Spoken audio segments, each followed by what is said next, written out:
अरब देश कतर की अदालत ने वहां की जेल में बंद 8 भारतीयों को मौत की सजा सुना दी। सभी भारतीय नौसेना के रिटायर्ड अफसर हैं। इन पर इजराइल के लिए जासूसी करने का आरोप है।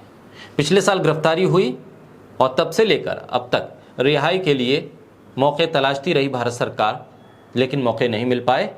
आखिर में अब फांसी की सजा सुना दी गई। ऐसे में सवाल उठ रहा है कि क्या कतर में पीएम मोदी की डिप्लोमेसी फेल हो गई? हर राष्ट्राध्यक्ष के गले लगने वाली डिप्लोमेसी क्या खतरे में आ गई है? हर देश में अपनी पकड़, अपनी पहुंच बनाने वाले अजीत डोभाल क्या फेल हो गए? क्या एस जयशंकर जिस भरोसे के साथ विदेश मंत्री बनाए गए थे, वो भरोसा टूट गया है?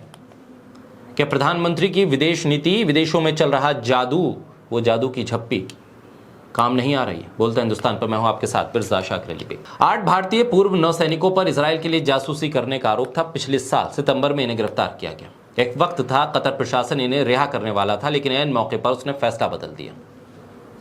फैसला बदलने की वजह क्या रही और फैसला क्यों बदला गया? भारत सरकार से सवाल हैं कि आखिर फैसला बदलते वक्त भारत सरकार ने कोई कदम क्यों नहीं उठाया, और जब फैसला रिहाई का हो गया था तब तुरंत रिहाई के लिए कदम क्यों नहीं बढ़ाए गए?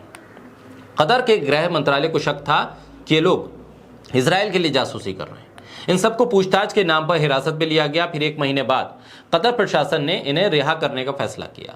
सभी लोगों से कहा गया कि वो दोहा में अपने आवास पर जाएं, अपना सामान पैक करें और भारत वापस लौट जाएं।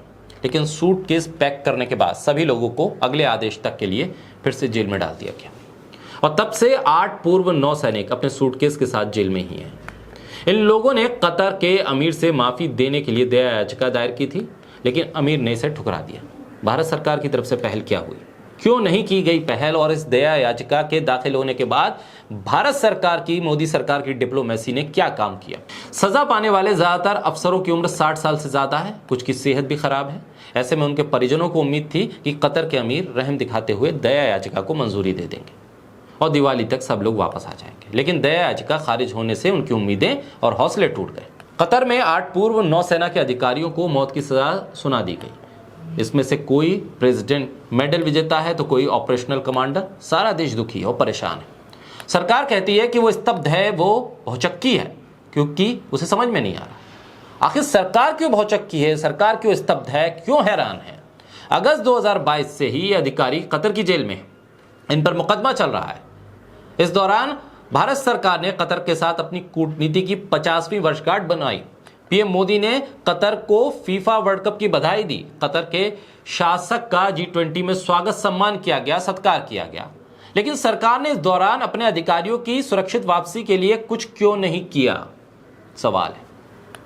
कतर के साथ कई मौकों पर तनाव के हालात बने। साल 2022 में नूपुर शर्मा के पैगंबर मोहम्मद पर दिए गए बयान के बाद विवाद हुआ था, जिस पर कतर नाराज हुआ। फिर नूपुर शर्मा ने अपने इस बयान पर माफी भी मांगी, लेकिन कतर ने जब आपत्ति जताई तो बीजेपी ने नूपुर शर्मा को उनकी प्राथमिक सदस्यता से बर्खास्त कर दिया। उनकी प्राथमिक सदस्यता बीजेपी से खत्म कर दी। एक और मौका आया था साल 2022 में, जब जाकिर नायक फीफा के आयोजन में दिखा। भारत ने आपत्ति जताई। कतर ने कह दिया हमारा कोई लेना देना नहीं है, वो अपनी पर्सनल कैपेसिटी में वहां पहुंचे।